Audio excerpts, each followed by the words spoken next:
mbokk yi bàyyi xel Saabal Tomonet ak Saabal TV Sa Touba TV di fi taataane seeni xibaar ci làkk wolof xam ngeen ne jàmbur yi xëy nañ tey ca ngombulaan nga ngir lu jëm ci yeesal ndey sarti réew mi rawatina dog bi di dogu juróom-ñett fukk ak juróom-ñaar mën a may njiitu réew mi Macky Sall saa su ko neexee mu tas ngombulaan gi jàmbur yi bokk nag ci taxawu Sénégal duñu wét simbu yoonal wi jëm ci yeesalaat dog boobu di dogu juróom-ñett fukk ak juróom-ñaar ci ndeyu sart réew mi ki ko xamle mooy Aba Mbaye bokk ci jàmbur yi far ak Khalifa Sall ak taxawu Sénégal dëggal na ne ñoom duñu wét yeesaluk dogu juróom-ñett fukk ak juróom-ñaar bu ndeyu sart réew mi mën a may njiitu réew mi mu mën a tas ngombulaan gi saa su ko neexee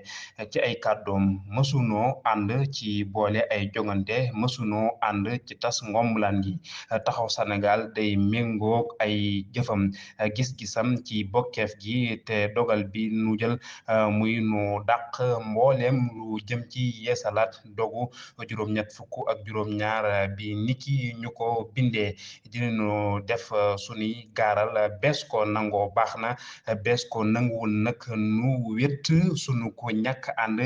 ci yeesalaatu ko ndeyu sarti réew ji ñu nu indil di li mu xamle moom sëñ Mbay Saabal Tomonet